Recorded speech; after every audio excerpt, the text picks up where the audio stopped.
कि मैंने जिस दिन ये ऑर्डर आया था उसी दिन अपना पक्ष रख दिया था। पहली बात, एससी एसटी का जो रिजर्वेशन है उसका आधार आर्थिक नहीं है कि उसमें क्रीमी लेयर या वर्गीकरण किया जाए। उसका आधार जो है वो अनटचेबिलिटी है, छुआछूत है, भेदभाव है, जातीय उत्पीड़न है।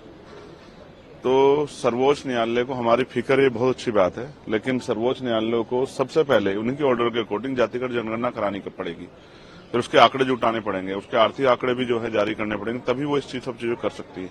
तो उनको करना पहले चाहिए, अगर वो दलित वर्गों के इतनी हितैषी हैं तो उनको सब सारा बैकलॉग भरवाना चाहिए और जातिगत जनगणना के ऑर्डर सरकार को देने चाहिए।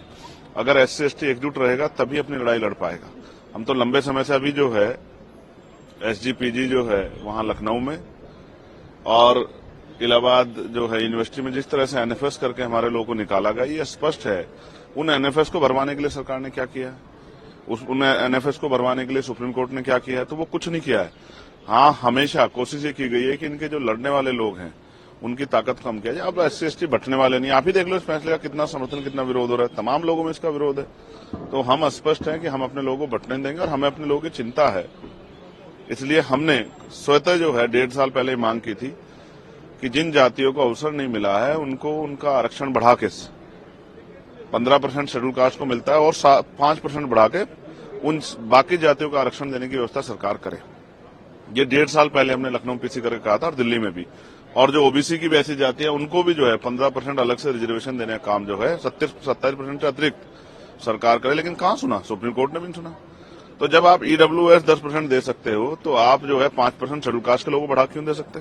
तो मेरा मत तो ये है कि 100% रिजर्वेशन 2% सरकारी नौकरियों में कर देना चाहिए। 98% प्राइवेट सेक्टर है, 2% सरकारी नौकरियों में 100% रिजर्वेशन होगा, तो इसकी इतनी संख्या उसको आधार पर उसको मिलना चाहिए। हम सहमत हैं, हमारे भाइयों को कुछ मिलेगा तो हम तो आगे बढ़कर उनका स्वागत करेंगे। लेकिन अगर कोई साजिश करके, कोई षड्यंत्र करके हमारे अधिकारों को लूटने का काम किया, छीनने का, तो ये हम बर्दाश्त नहीं करेंगे। डाका नहीं बर्दाश्त करेंगे अपने हकों पे।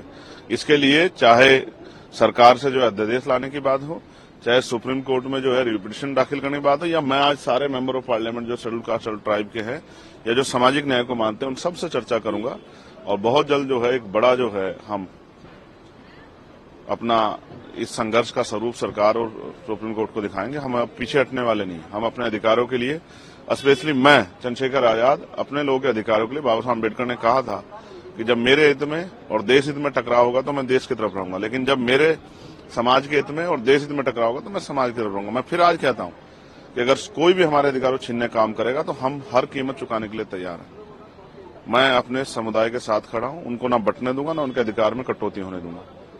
उनके लिए खड़ा हूं, उनके लिए था, उनके लिए हूं और उन्हीं के लिए हम लोग राजनीति कर रहे हैं। धन्यवाद।